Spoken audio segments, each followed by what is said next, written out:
మనిషి తన ఆత్మాభిమానాన్ని గౌరవాన్ని పక్కన పెట్టి కేవలం ఆకలిని తీర్చుకోవడానికి చెత్తకుప్పల్లో ఆహారాన్ని వెతకడం నిజంగా మానవ జీవితంలో అత్యంత దయనీయమైన అట్టడుగు స్థితి.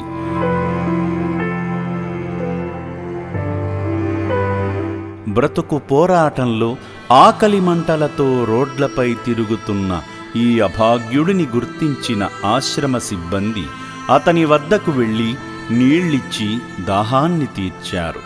అనంతరం యాదాద్రి భువనగిరి జిల్లా చౌటుప్పల్లోని అమ్మా నాన్న అనాథ ఆశ్రమానికి తీసుకువచ్చి జుట్టు గడ్డాలను తొలగించి శుభ్రంగా స్నానం చేయించి శ్రీ పుణ్యలింగేశ్వరుని ఆలయానికి తీసుకువెళ్లారు. స్వామికి అభిషేకం చేయగా శివానుగ్రహంతో పునర్జన్మ పొందిన ఈ అభాగ్యుడు రక్షణాలయంలో తృప్తిగా భోజనం చేసి సేవాశ్రమంలో కుటుంబ సభ్యుడయ్యాడు.